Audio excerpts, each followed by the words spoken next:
I'm not a vendor. I'm not trying to sell you something for money, but I'm going to put a few ideas in front of you.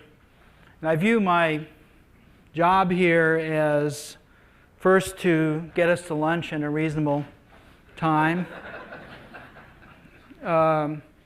Second, to get questions from you.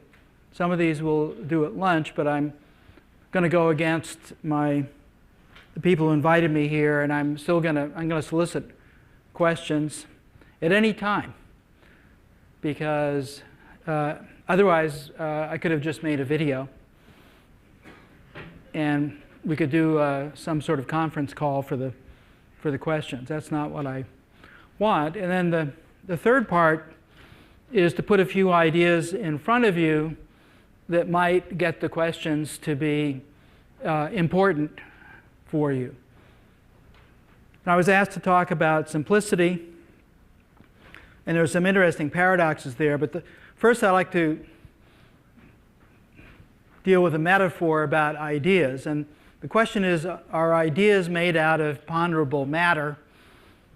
In which case, ideas oppose each other. They can't be in the same place at the same time. Or are ideas made out of light?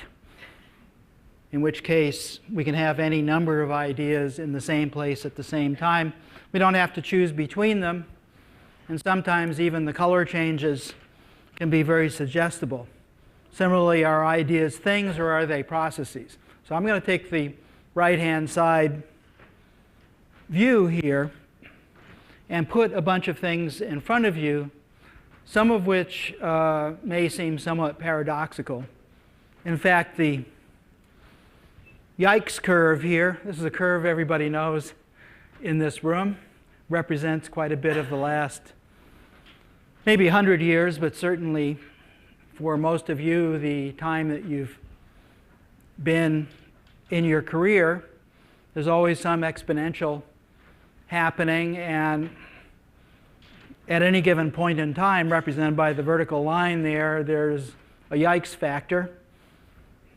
In corporations, it's not just the competitive pressure, but all the legacy thises and that's that need to be tended to, people think, but are costing more and more.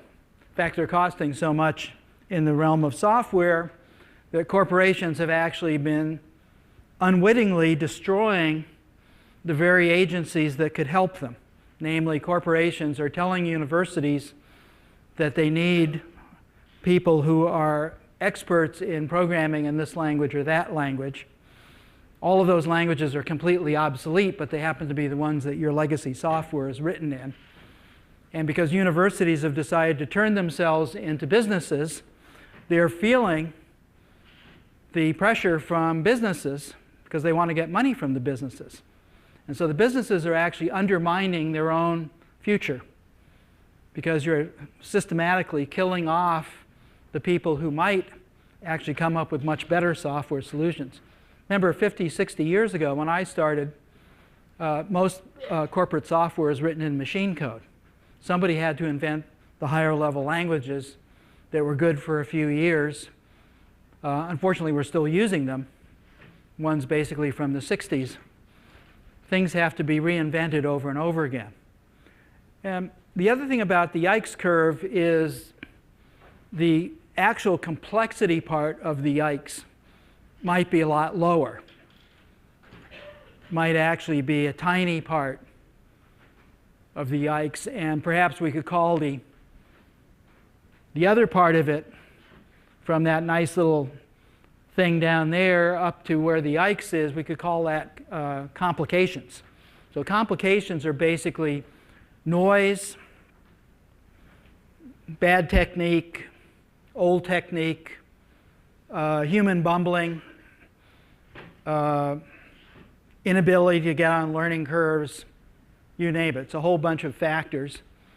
And quite a bit of the stuff in corporations today, if you examine it, I think you'll all agree with me, as most of you are CIOs, if you've looked actually at the code. And I think the tide is turning with CIOs because when I first started giving talks like this to CIOs, about 80% of them were from the financial organization. They really didn't know anything about computing. And so it was very hard to explain what computers were possible, what they could do. But now it's different. And I think if you've looked at the code in your company, you'll realize that, wow, I've got millions and millions of lines of code there, and I have more than a sneaking suspicion that a lot of that code is actually in my way. It doesn't represent the actual bang per line of code that we'd expect from a higher level language. So going back in history, anybody ever seen a diagram like this before? Somebody? They don't show them in business school, but the other part of the campus. So this is what the planets, the paths of the planets, travel over an entire year. This was actually done in the 17th century. And I'll show you shortly one done a little bit earlier. And you can see why they're called planets. The planet is a Greek word meaning wanderer. So these curly cues are actually, for instance, what Mercury does if you look at it every night.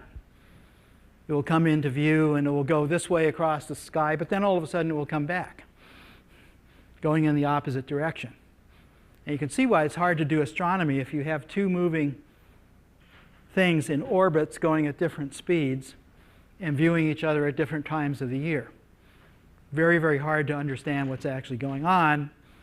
And there were some religious beliefs going all the way back to the Greeks that said God is a perfect being and therefore would only use circles to explain the course of these orbits. And it turns out the orbits are not circular, and especially if you put the Earth in the center instead of the sun. And so they came up with this idea that you see here on the top right, which is, okay, we'll take a circular orbit and we'll put another circle. So as the planet goes around in the larger circle, it's also going in the smaller circle. And combining the two circles, as you see there, will give us something that has these loops that we see. So this is called an epicyclic theory of orbits. And when Copernicus went over to putting the sun in the center, he also believed that God was perfect, and so he decided they would be circular orbits. So the problem is whatever you've heard in school was wrong. Copernicus's scheme only made things slightly more simple, but in fact it still had this mess. And you can put more epicycles. Does this sound like anything you're familiar with? You hang on to that old theory, no matter what it is, and you start putting fixes in, just like software. Let's not rewrite it. Oh, no. Let's not find a better way of rewriting the software. No, let's not do that. Let's just patch it. Natural human tendency, that's what they did in astronomy back then. This is before science got invented for real. Tycho was extremely meticulous. And Kepler, who worked with him, decided to believe his measurements. This is for Mars. And Kepler decided, well, I sort of believe in God, but let's try something else. So the first thing he tried were ovals, because they would fit the actual orbits better, and not quite enough. Then finally he got around, he thought, well, what about ellipses? And he had thought about ellipses because it's the next thing after circles, and he didn't try ellipses for years. You know why? Because he figured that the people before him who were really smart had already tried ellipses and found them wanting. No. They were really smart, but they were too dumb to get off their circles that they loved so much. So when Kepler plugged ellipses in, lo and behold, everything cleared up. Even comets were explained. Bingo! What's the expense of getting simplicity? And I'm going to go over this a few more times because it's not the only way of getting simplicity, but boy, one of the things that's worked the best the last 300 or 400 years is you get simplicity by finding a slightly more sophisticated building block to build your theories out of. It's when you go for a simple building block that anybody can understand through common sense, that is when you start screwing yourself right and left. Because it just might not be able to ramify through the degrees of freedom and scaling that you have to go through. And it's this inability to fix the building blocks that is one of the largest problems that computing has today in large organizations. People just won't do it.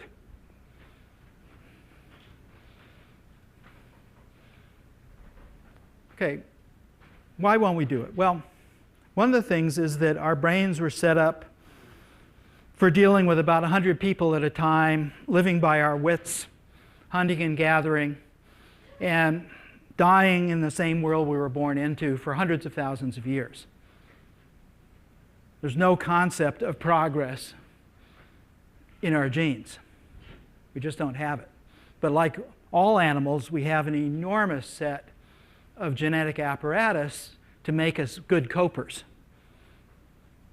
Anything happens to us, we can find a way of being resilient about it and adapting to it. We're copers and adapters. And so when we come up against difficulties, our tendency is to cope with these difficulties. It's like working for a company. Go into a company and the company seems sort of screwed up, maybe. You can quit, you can cope, but your chances of actually changing the company are very low because nobody will listen to reason. Right? That is not what the company is there for.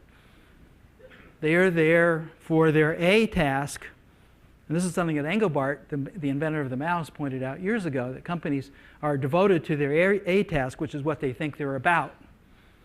Most companies do not have a very good B process, which is supposed to look at the A tasks and make them more efficient.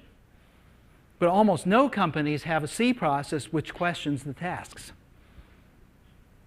Are our goals still reasonable? Are our processes still reasonable? That's the last thing that gets questioned because, wow, how do you deal with change if we're going to change our basic process in the midst of everybody hammering on us for quarterly earnings?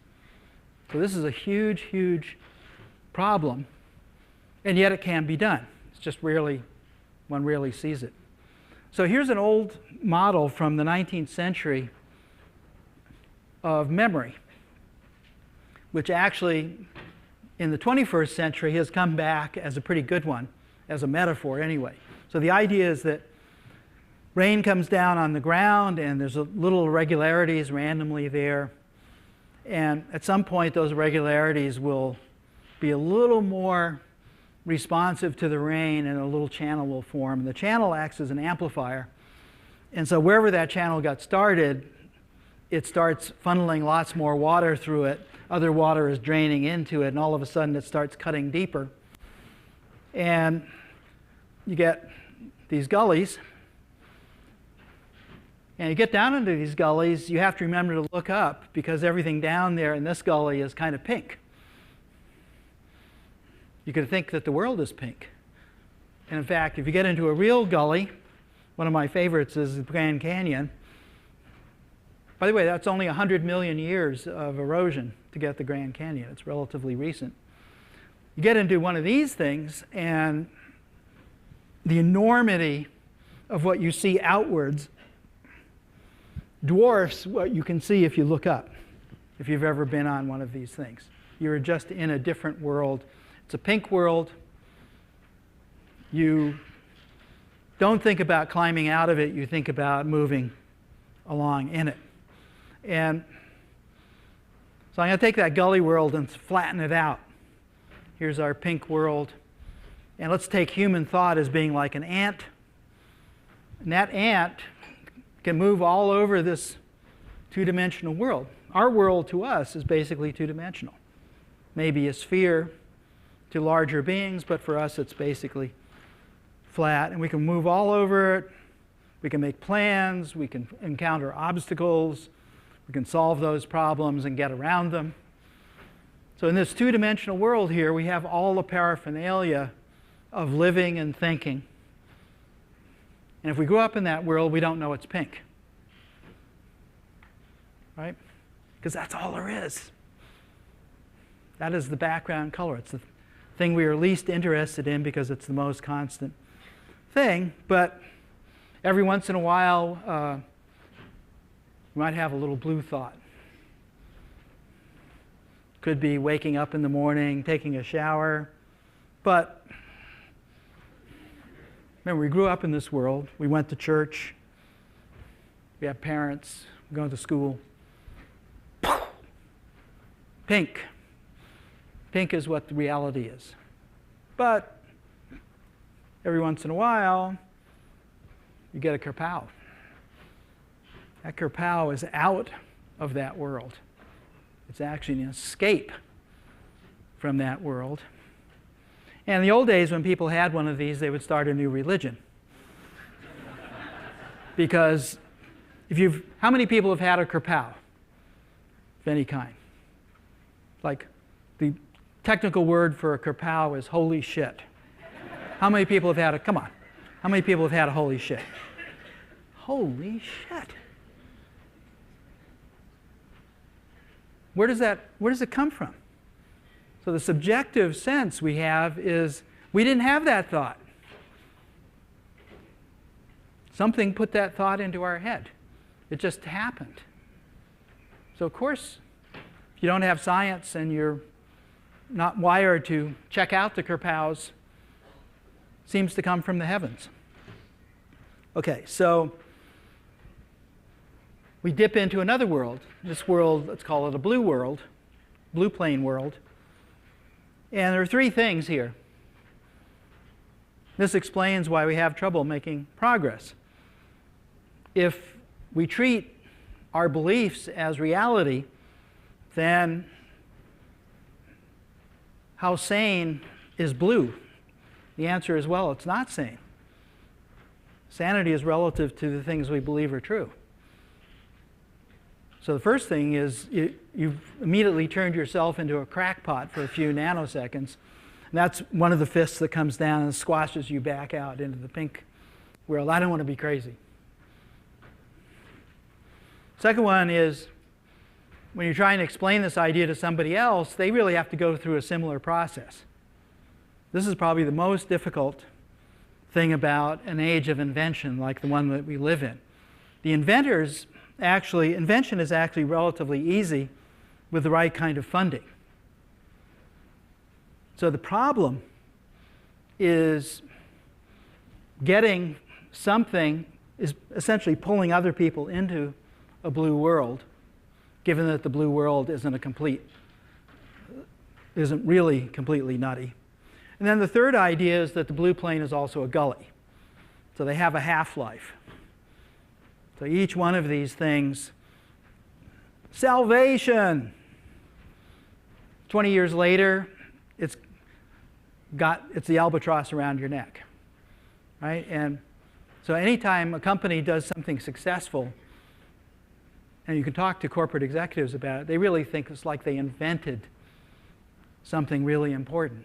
No, in fact, they just found a heuristic that's working for a while, and if they forget to re-examine that heuristic, they're going to be in the same plight once again.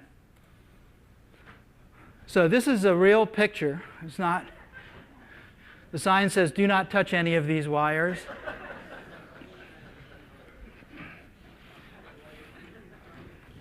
And it's important to realize that every single one of these wires was a solution to a perceived problem. There's no other reason why it was done. It was done over a period of time.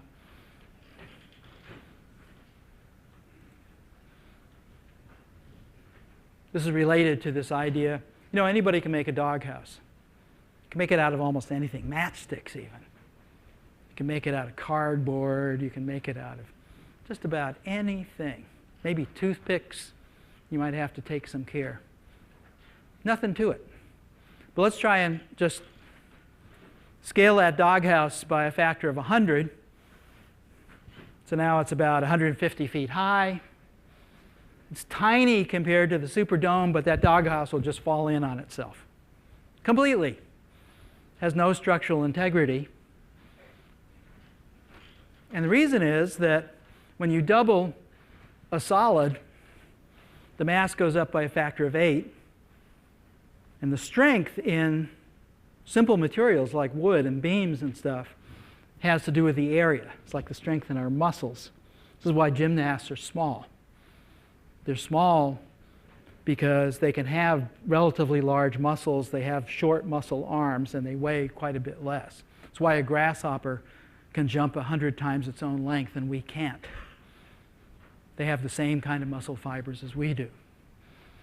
And so the scaling thing takes what is a very nice idea for a dog and one you can have in 2 seconds and hit it together into something that you really do not want to carry into any kind of larger scales because there's no connection to the scaling.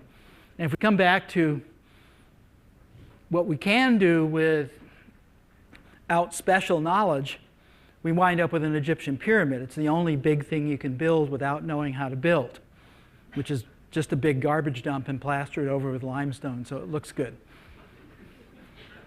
But if you think about it, it has no room inside. So in order to get the Superdome, you have to do that other thing. You have to go back to a different conception of what the materials are, which are actual tensile structures. And then you can build enormous domed structures that scale very, very well.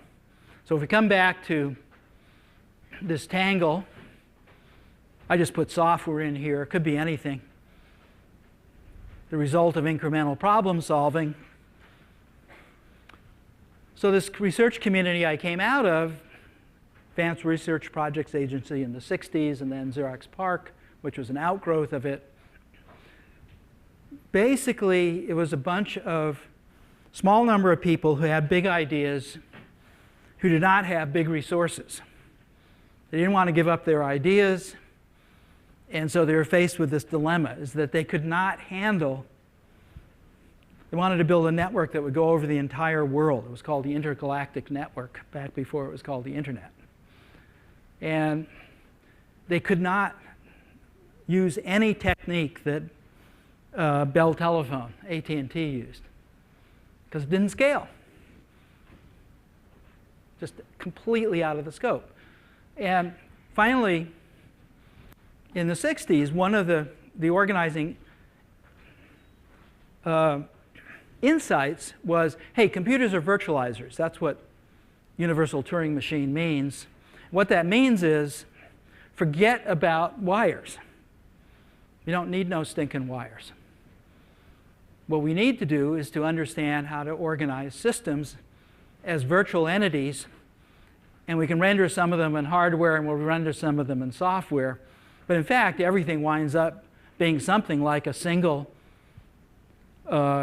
communications line with an arbitrary number of entities on it. Everyone can talk to everyone else, and all of a sudden you've thrown away all the things that Bell Telephone had and every piece of the way most software was done and replaced it with a simple messaging system. All of a sudden, few people could do amazing things.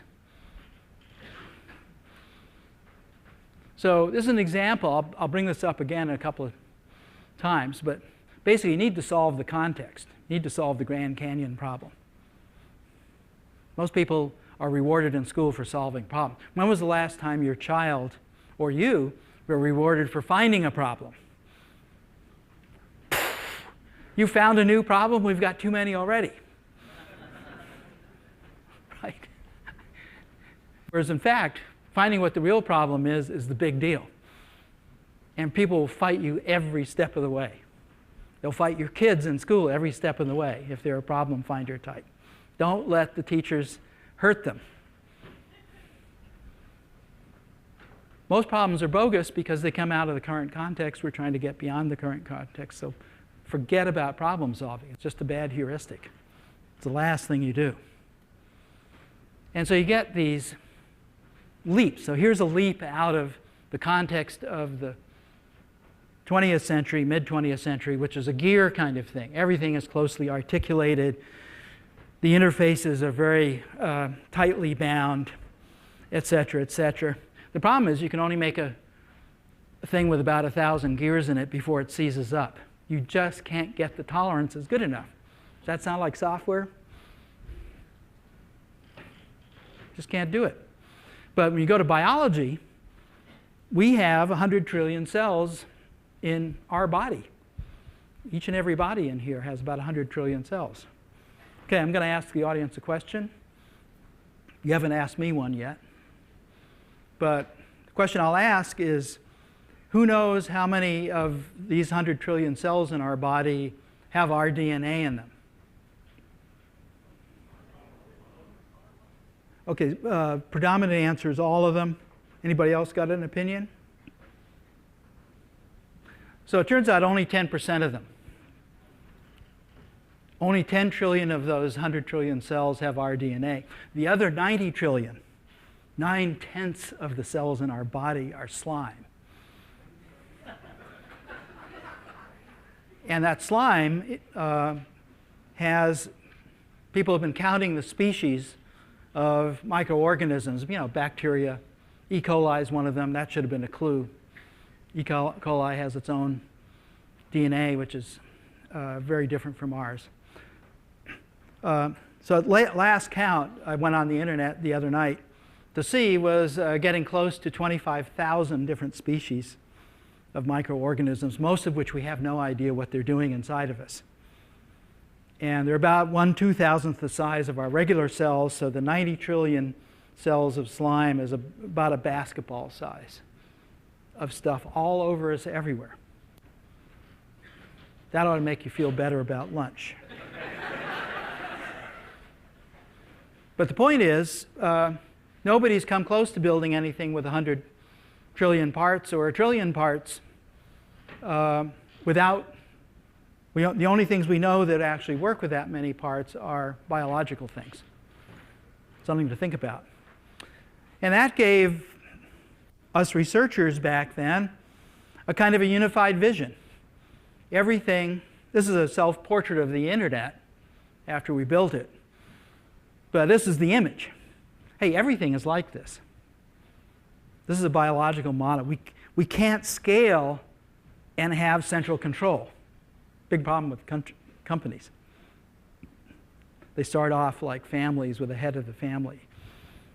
Try and get bigger. This is why monarchies are tough. Right? No way. You have to find a way of distributing control and distributing responsibility in an ecological way. This is not things that human beings like to think about. People are uncomfortable. Who's running the show, people say. Well, the answer is the internet does not have any center, and it's grown by almost 10 orders of magnitude now without ever breaking. Your software breaks all the time. The internet has never broken. It's replaced all of its atoms and all its bits at least twice since it started in 1969. It has never been taken down for maintenance. Think about that. Your software could be like that. The software we did at Xerox PARC was like that. Your software could be just running eternally. And so everything, at the expense of going to something more complicated than a data structure or some wires, everything can be built out of a single kind of entity that has functionality inside, it provides services on the outside, and there's something like a cell boundary on it. It's worthwhile thinking about that. So if we come to PARC, here are a couple of things we did. Personal computer, this is basically in the 70s. Bitmap screens, the GUI, WYSIWYG and desktop publishing, what we like to call real loop now since the term object-oriented got taken from us by C++ and Java. Laser printer, PostScript, Ethernet, peer-to-peer and client server, and about half of the internet, because we had our own internet. So these are about 9.5 inventions. And how were they done and who did them? Well, 25 researchers did all of them. 25. Think about it. cost about $12 million a year in today's money. Every single company in this room, every single 500 Fortune company, these are fingernail clippings on your IT budgets. You waste more than this every other week. And despite that, there's not a single company in America that, until recently, that has even taken the venture of doing a process like this. And you have to ask yourself why. It's a question you really need to understand, because we're not talking about money here. Return, $30+ trillion and counting, actually around 35 trillion at last count. What was the problem? And it was not the problem of Xerox not making any money. This is a story made up by companies to avoid having to contemplate doing a long-term research center. This is an urban legend, which is absolutely untrue. In fact, Xerox paid for all of PARC more than 200 times over with the laser printer alone. Isn't that the most obvious thing?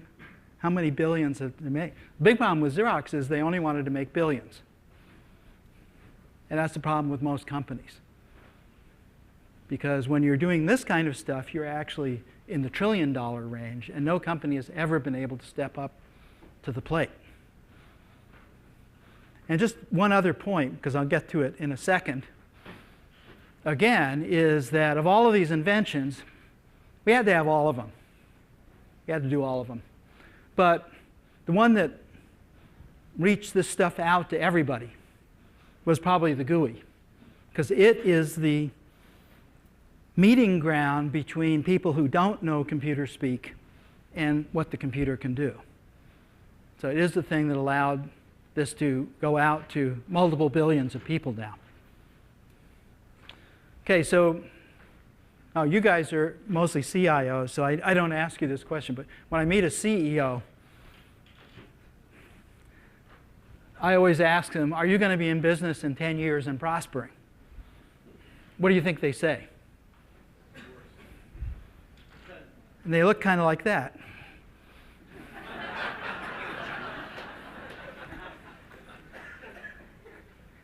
You know, I was searching for a face, and I realized, wait a minute, Cheney. Cheney has got the perfect face for this guy. And my next question is, well, what is your 10-year plan? And the reaction I get is that. Right? Think about it. The idea of a 10-year plan that people are serious about is just, it's fake. Companies just don't have it. They don't set themselves up to be able to deal with this thing, which is really just a fond hope that they're going to be in business in 10 years. They have no idea. So let me ask you a question. Just think for a second. Where were you 10 years ago? 10 years ago was 2005. The country was going through some real problems back then. And then realize, how far ago does 2005 seem? Well, it doesn't seem that far ago, but it was 10 years ago. So 10 years ago, today was 10 years in the future. Think of what we could have done if we didn't think 10 years was big. We could have thought all kinds of things in 2005 and pulled them off by now. But because 10 years seems impossibly long in business terms, most of these things never even get talked about. Way too far off. We're worrying about next quarter. So if we plot out an invention process like Xerox PARC, let's imagine we can come up with a 10-year vision. And basically everything we did at Xerox PARC was thought of as a 5-year horizon when we did something. It turns out 5-year horizons are necessary in order to get done earlier. So in a 5-year horizon, most of the inventions come about in the first 3 years. If you set a 3-year horizon, you're not going to get them, because that just isn't the way people work. That 5-year horizon allows people to do the right thing the first year. If you try and narrow it in too much, they will not do the right thing the first year. And same thing, innovation, taking an idea out into the marketplace. 5-year horizon, there's a transfer process. When I was at Apple, most of the innovation processes for big things we did took about 3 years, but were organized kind of like this. And so you get, when everything's going well, the wind is right, the creek hasn't risen, you get about a 7-year thing out of this 10-year framework that you have to set up. Well, that's kind of interesting. So suppose we had done this, we go back 7 years now, this is 2008, that was just next door. And what happens? Well, same thing, 10-year vision, all that stuff I showed before, 7 years, bingo, today is the day that this 7-year thing came out. And if you just study how this stuff works from things that are basically new, not simple increments like new web apps, but things that are new, 7 years is about the fastest you can do it, and you can almost always do it in under 10. So that means a small amount of money, but allocated over a time that could be longer than most CEOs stay around, is actually, this is the problem in government, it's hard to carry out long-range policies when the politics are changing all the time. Now, the problem with this in America is there's no business reward system here because the costs for this have to be expensed, right, Reuven? It's like Reuven is a good guy here. Nobody has been more delightfully clever at helping these good processes along than Reuven, in my experience. But the cards are stacked against companies because every dollar you take out of this thing is a dollar that could improve the bottom line for this quarter reporting, and that is wrong. Change that law. You've got every other law changed. Look at the laws on depreciation, for crying out loud. Those are ridiculous, but they're in business's favor. You have to have something that contrasts favorably rather than the huge disparity between this, where you've got the right process going, but it's hard to pay for it, with an idea that is not so good, which is to acquire every time you want something. Right? Acquisitions you can do with different money, but you start killing your corporate culture. Right? You have that problem. But yet, it's much more favorable because of the kind of money you're allowed to use for this. So this is crazy. And until that happens, the universities are the only place that are going to save you. That is how this stuff got here. ARPA-funded universities, because IBM couldn't do it. And they were spending billions, literally billions of dollars in research, but it was the wrong kind of process. So, okay, so these are just a few slides from a talk I gave at Disney when I was there 15 years ago, which is all the different ways, new ways companies have invented to kill that goose. So one of them is, well, let's just eat it. Forget about those eggs. Or, this is a good one. Our latest innovation is a goose that lays eggs of solid gold. That's a distraction from our core. And we have no budget for goose-related expenses. On that note, we'll need the feathers and liver for another project.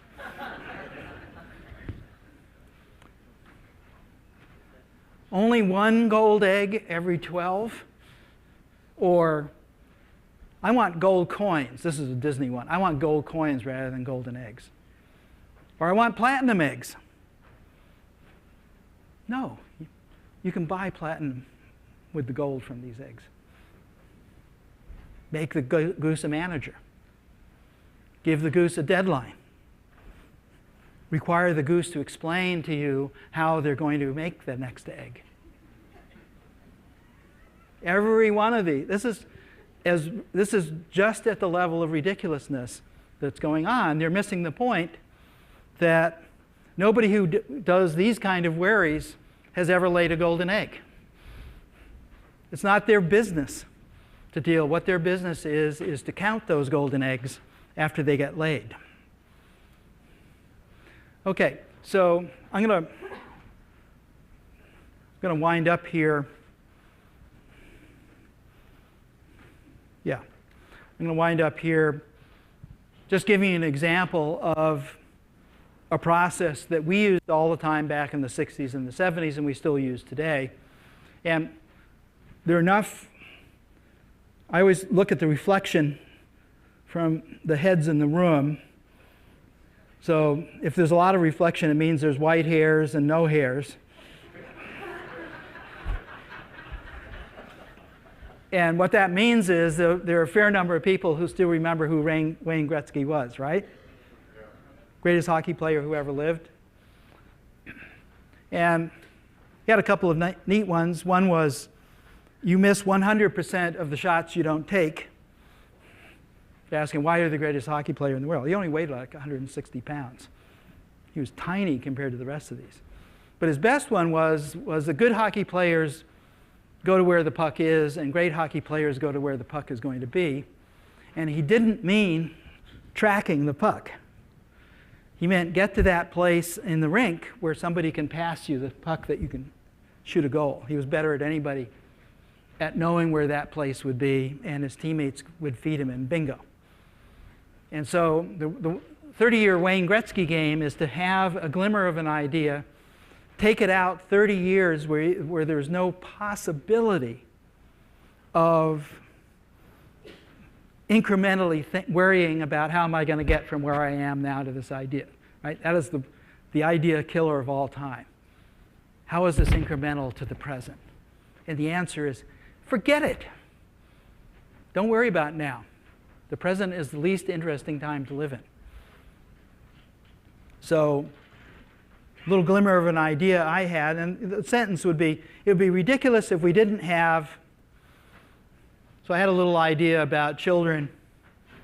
We were thinking about personal computing in the 60s, and I started thinking about, well, what about a computer for children? Personal computers are going to be the next greatest invention after the printing press, and we have to do something for children, and we don't want children to lean over a desk. We want them to be outside, and et cetera, et cetera. So I thought, well, it'd be nice to have a little tablet.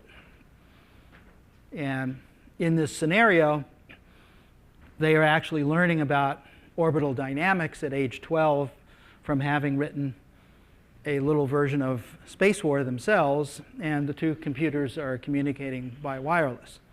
So that was a fairly, just turned out ARPA was fooling around not just with the internet in those days, but called the ARPANET then, but with wireless versions of it. And so if you take it out 30 years, the puck is going to be there 30 years, and Moore's law is going to go like that, which had been well covered and predicted in 1965 out to 1995. The answer is, yeah, goddammit, no question. 1995, there is no way we are not going to have a tablet computer. No way. It's just going to happen. We don't even have to worry about right now what we're going to do it, because what we have to do is to figure out what it should be. Once you start thinking about it, then the next interesting part of it is bring back a more concrete version. So out there you can do pie in the sky. But what about 10 or 15 years out? What could we do then? And the answer is, yeah, we could do one then. What would that be like? Well, we don't know. We have all these problems, including the user interface problem. Nope, we've never had something like this for the general public. Now here's the cool thing about Moore's law, which still exists today, and you're seeing it in HANA. And that is, you can buy your way into the future. So HANA could have appeared 15 years earlier if people had realized that it was completely inevitable. HANA is Moore's law applied to disks. Namely, you don't need them. And we have to do all of this software stuff now, so we want to get there earlier at higher expense because we're going to save more money. This is where simplicity comes from. Pay more. It's like the Fram oil filter commercial. Buy those $5 things frequently, and you don't wind up with the big expenses later on. And so by just spending money, you can take something that's going to be a couple of $1,000, 10 to 15 years, out in the late 80s, you can bring it back into the 70s for $20,000, $30,000. So that's what we did. That's where the Xerox thing that looks like the Mac. So the Mac was actually a prototype of this laptop, because we couldn't build that display in 1971, but we could build something that would do everything else. So that's where Mac-type personal computers came from. And we had a genius by the name of Chuck Thacker who was able to actually build this machine in a little over 3 months. And I had another genius working for me by the name of Dan Ingalls, who could take some of my object-oriented ideas and user interface ideas and actually make a system on this prototype laptop that happened to be a couple of cubic feet big. And I was kind of in there doing this. I wrote the first interpreter for the first object-oriented language as part of this thing there. And we made 2,000 of these. Now here's the two things you get by paying this money. Sounds like a lot. I mean, Xerox went batshit. $22,000 a computer, and you want to make 2,000 of them? We said, no, this is nothing. It's nothing. They have to be all networked together and all this stuff. But you can do two things. Everybody has a supercomputer. What does that mean? It means we can do zillions of experiments without having to optimize. We can do 10, 15, 20 user interface experiments today. So by the way, these don't cut it. You've got all your people working on these things, but these are the machines of the past. So you cannot do a new user interface on this, right? Because you haven't given them the supercomputers. You're trying to get next stage user interface out of last year's machines.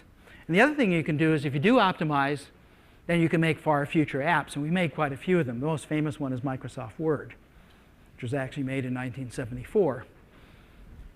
And that very system was the one that ran in the 80s. OK? So that's how you get the puck into the goal. And this particular process is needed because before you can deal with the present, you have to deal with the future. Then you can bring back into the present that blue plane version of the future rather than trying to increment off the pink plane. OK, last slide. Give you something to think about here. Is this idea of thresholds. So how many people have seen curves that look like these? Progress against time, right? Everywhere. Reading scores. Test scores. People love these. Yay! Oh no. Yay! Oh no. It's bad because our nervous system is only set up for relative change. And in fact, there's cause for cheering if that's the threshold. But in fact, for reading, threshold is this. This is all oh no. It doesn't matter whether it goes up or not.